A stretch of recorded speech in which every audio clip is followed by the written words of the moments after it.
What's happening? I'm Ironman from the music group theLottory, Showtime Records. And after that fantastic performance by my boy D Rose, I was on a high. I was feeling really good about that. And then I had to start talking about this Laker game because I am a lifelong Laker. Yes, the Lakers, my boys, they got that dub, which is what it's all about. But it shouldn't have been that difficult. Not because they're just a great team yet. So far, they're still developing, especially chemistry and gelling and some consistency. But the Dallas Mavericks they're on the upswing, but they're a bunch of young guys and they haven't really gotten it together yet. We should have got this dub pretty easily. And through the first 3.5 quarters, man, everything looked pretty good. Pretty good. I'm gonna go through this fairly quickly because you don't want to dwell on victories that you should have gotten, that you almost let slip through your fingertips against the likes of the Dallas Mavericks, who don't project to be a playoff team. But you still got to get these dubs though. Just because somebody's not gonna be in the playoffs or they're not a championship contender, in everybody's mind, you still got to get those wins or you won't make it to the playoffs to be a championship contender yourself. So you got to get those dubs. That's what good professional teams do. And you got the greatest player in the world on your team. Okay, let's go through some things real quick. First of all, I'll talk about the Dallas Mavericks, all those Mavericks fans out there. J.J. he continues to kill us. He's been killing us like forever, ever. I mean, at least since 2011 when they went to the finals. Man, and my boy Andrew Bynum just flipped out for no reason. I think it was during the playoffs. Oh man, the playoffs. Yeah, we were actually in the playoffs at that time. We're trying to go back to back, but that did not work out for the three-peat. But either way, J.J. Barea drove in, and man, Andrew Bynum just gave him the forearm shiver to his chest for no reason, knocked him out of the air, got a Bill Long suspension, and well deserved. It was just insane and totally disrespectful. I'm glad to see that he is okay from that, totally recovered. But he kills us again. The only thing is he's kind of one-dimensional. He's just a scoring machine. He gets buckets. He shoots a lot of shots. If he gets hot, he's a jitterbug out in that lane. But usually doesn't give you anything else. No rebounds, no steals. But sometimes he gives you assists. And today was one of those days. I think he had like 10 assists. Kudos to you. He was killing my boys. Wesley Matthews. Sometimes, he plays really good defense, but he doesn't really stuff the stat sheet. I mean, he gets buckets and plays good D, but he's not getting no rebounds, no assists, no steals, no blocks. I think he got a couple of steals today, but he had like no blocks. I mean, he had no rebounds and like no assists. And, so that's what's been plaguing the Dallas Mavericks for a while now. Now they got the wonder kid from the EuroLeague MVP, Luka Doncic. This guy paired up with Dennis Smith Jr. You thought, hey man, everything's on the uprise, and it should be, but there's going to be some growing pains. First off, he's what's the word I'm looking for? He was enamored with LBJ, LeBron James, is like his idol growing up, and I think it showed. I think he looked a little shook during the game, at least during the first 3.5 quarters. He's like, he didn't know what to do with LeBron, and he was like, I can't believe I'm actually playing with my idol. And LeBron was getting buckets on this guy pretty easy, which he should be. He's not known as some type of defensive stopper, okay, and it is his first year in the NBA, even though he's been playing since like 16 over in the EuroLeague and doing fairly well, I might add. But Dennis Smith Jr., he was also shook. So it's Dennis Smith Jr., Wesley Matthews, and these guys, the backcourt, again, like the last game, for some reason they had really terrible days. I mean, just below their normal averages. Something was holding them in check. You know what that something was? That was Lonzo Ball. who is secretly under the radar one of the best defenders in the league. His length, his hand quickness, which I told you is otherworldly, and his high basketball IQ just leads him to be in the right place, the right time. He makes great plays on the ball for the most part. Sometimes he still falls asleep. But man, he plays great D, and he just suffocates whoever he's guarding because his arms just go on forever, and he's just always there. And he's always there, and he gives them problems just like the last game. Excellent on-ball defender, probably one of the best ones that we've got on the team and in the league, for sure. He had a pretty good game, a bounce-back game as they call it. I'll go into that a little bit later. I mean, he got, matter of fact, I'm going to right now. He got some buckets, shot a high percentage. He was like 100% from three. I think he hit 4 3-pointers, 4 out of 4. He was doing the damn thing. He's been doing the damn thing. But what I want to get onto is that he started the game. And he played like 30, I think he played like 30 minutes, 33 minutes. Yeah, that's exactly where you need to be. 30, 33 minutes every time, every game, no matter what. If it was me personally, Rondo would not play at all. Unless somebody got injured or something like that. He would not be playing at all. If we didn't get to that point, Rondo only played like 17 minutes. Okay, Luke. Luke Walton. Hey, man, I'm there for you. I'm extremely patient. You're moving in the right direction. Only problem is last game, Lance Stevenson, who killed in the first half, he played 0 minutes in the fourth quarter. Zero when he's been closing out games where you helping you get W's you should have been getting. That didn't make any sense at all.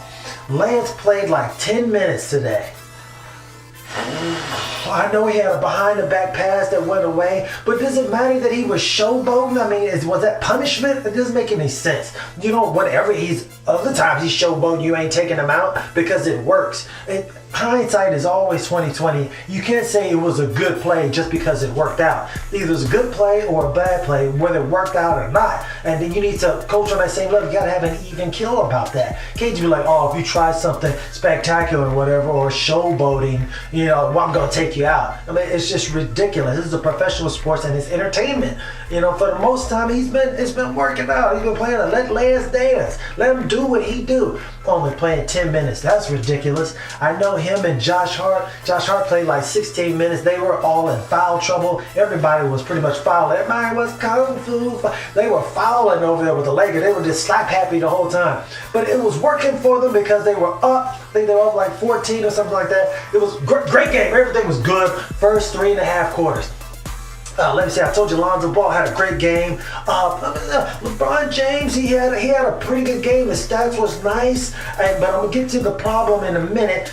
Brandon Ingram had a pretty good game. He had a pretty good game. He wasn't shooting the lights out or anything like that. But the only problem that he had was the same problem that somebody else had on just about everybody in the starting lineup. Kyle Kuzma, they all shot fairly well. They got buckets. They shared the ball. But they were throwing the damn ball away. And it was all led by who? The king of turnovers, it seems. LeBron James. You just giving the ball away again, leading the team in turnovers as usually does. I think the whole starting lineup had 3 turnovers each, and it was crazy. You can be a leader. You can lead them in the right direction, or they're going to follow you when you lead them down the wrong path. Either way, they're going to follow you, and they are following your lead. You've got to have more care and responsibility for the possession of the ball. And it'll rub off on the rest of your teammates. You got to do better. Luke Walton, I'm sticking with you. Everything's good. Just tighten up these rotations. Tighten them up just a little bit. Everybody off the bench needs to have at least 20 minutes. At least 20 minutes off the bench. At least 20 minutes. And play Svi Mykhailiuk. He can knock down threes. Play this guy. 16 minutes for Josh Hart, that's too little.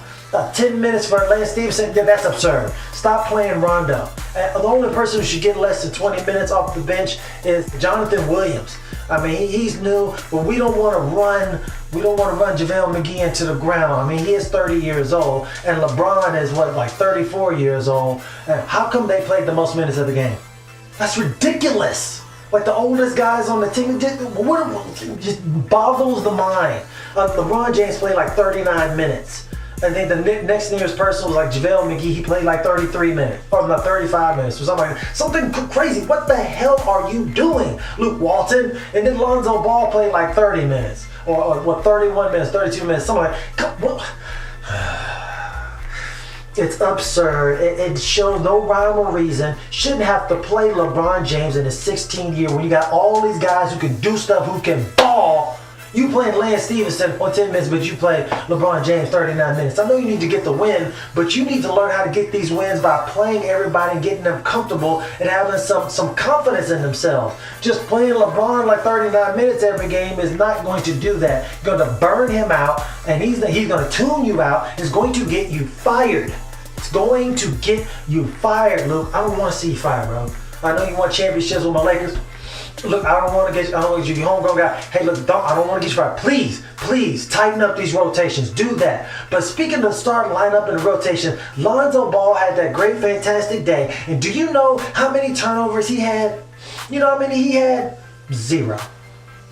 The man played like 30-something minutes and had 0 turnovers. And he had like 7 assists. The guy was balling. He was balling out of his mind. That's part of his name. I guess is part of his DNA. Let this guy do what he does. Everybody else in the starting lineup had like three turnovers, including like JaVale McGee. Play Lonzo Ball, let him pass the damn ball, because that's what he do. He's getting more confident by the minute. You can see it. Rondo, you're never seeing a starting lineup again unless something catastrophic happens, and we don't want that to happen. But man, other than that, man, they had a pretty good game until the end. You notice these LeBron James-led teams, they like to get out to early starts, and then at the end they burn out. I guess he used up all his energy, and he's like, I don't know what to do. I don't know how to close out the game. I don't know how to close out the game. Let me tell you what irked me about this game. Tell you what irked me about this game. People are talking about LeBron James saved the Lakers with a game-winning free throw. First of all, you can't save somebody from something that you put them in a position. You played the most out of anybody on the whole damn team. You played the most minutes, so they're in that situation where they needed to be saved. It's because of you. So you can't save them because you put them in that position. That's absurd. That's ridiculous. That doesn't make any sense. And who in their right mind, who in the hell says game-winning free throw? These aren't like a shootouts, like in hockey or soccer. You know, I can understand y'all played the game, then you have the shootout. Okay, the game-winning, goal on the shootout. I can understand that. Game-winning penalty kick. Something. Okay, I can understand. Who said game-winning free throw? You're supposed to make those damn free throws. You're the greatest player of all time, as you like to think. You're on the Mount Rushmore, chasing ghosts. Game-winning free throw? I can understand a game-winning shot. Who says that? But everybody. It tells you the importance of LeBron James to the Lakers, to all the media giants, Fox and ESPN, and the NBA as a whole, because people, they live or die on what LeBron James does. He is a draw. Good or bad, he draws eyeballs and opinions. He is just a factor. I mean, he's just like a moth to a flame. This guy, he's charismatic. There's just something about him that just draws attention.